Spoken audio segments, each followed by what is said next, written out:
Metroid Prime 4 sort ce jeudi. Et oui, ce qui a fait plutôt bizarre à dire, sachant que le jeu a été teasé il y a seulement à peu près 8 ans. Avant de vous parler de Metroid Prime 4, je vais revenir sur quelques éléments par rapport à la série Metroid, et plus particulièrement évidemment la série Metroid Prime. Le premier Metroid Prime était sorti en mars 2003 sur Nintendo GameCube, donc ça remonte vraiment à très loin. Et le dernier jeu de la série qui était sorti, donc Metroid Prime 3, était sorti il y a 18 ans. Dans Metroid Prime 1, vous incarnez évidemment le personnage principal qui est Samus Aran et vous passez la plus grande partie du jeu sur la planète Talon 4. La planète Talon 4 où vous allez devoir en fait déceler les mystères autour du phazon. Vous allez avoir pas mal d'événements clés qui vont impacter votre progression par rapport à cette force d'énergie et donc c'est vraiment le fil conducteur de la série Metroid Prime, c'est en fait tous les mystères autour du phazon. En fait, ce que j'avais apprécié dans la série Metroid Prime, c'est qu'on vous dit pas forcément tout le lore qu'il peut y avoir derrière certains éléments.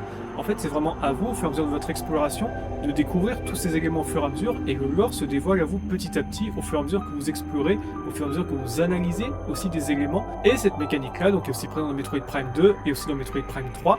Et dans Metroid Prime 3, donc pour faire le lien avec Metroid Prime 4, donc il y a un événement qui fait qu'en fait, tout le phazon qu'il y avait dans l'univers a été détruit, en principe. Et donc justement, on se demande, du coup dans Metroid Prime 4, quel va être le fil conducteur? Est-ce que le phazon va revenir? Est-ce qu'il va y avoir de nouveau une intrigue derrière cette forme d'énergie assez mystérieuse? Et pour l'avoir personnellement testé, donc Metroid Prime 4 était disponible à Paris Games Week, donc en test. À la fin, après que vous ayez battu un boss, donc vous voyez le personnage de Silux. Donc Silux qui est le chasseur de primes qui va faire face à Samus durant cet épisode. En tout cas, c'est sur Vuros où la plus grande partie du jeu va se dérouler. Donc en fait, la plus grande nouveauté sur Metroid Prime 4, c'est justement l'intégration de cette dimension open world. Parce qu'on est quand même sur une chasseuse de primes qui explore les planètes, qui va justement enquêter sur ces formes d'énergie, qui va affronter les aliens qui sont présentes. Et donc forcément pour moi, le principe de l'open world, ça peut tout à fait s'adapter à l'univers de Metroid Prime. Et sur Switch 2, vous avez aussi la possibilité de jouer en mode souris. Le mode souris. Et je vous cache pas, ce qui était le plus compliqué pour moi avec ce mode souris, c'était quand je devais bouger la caméra.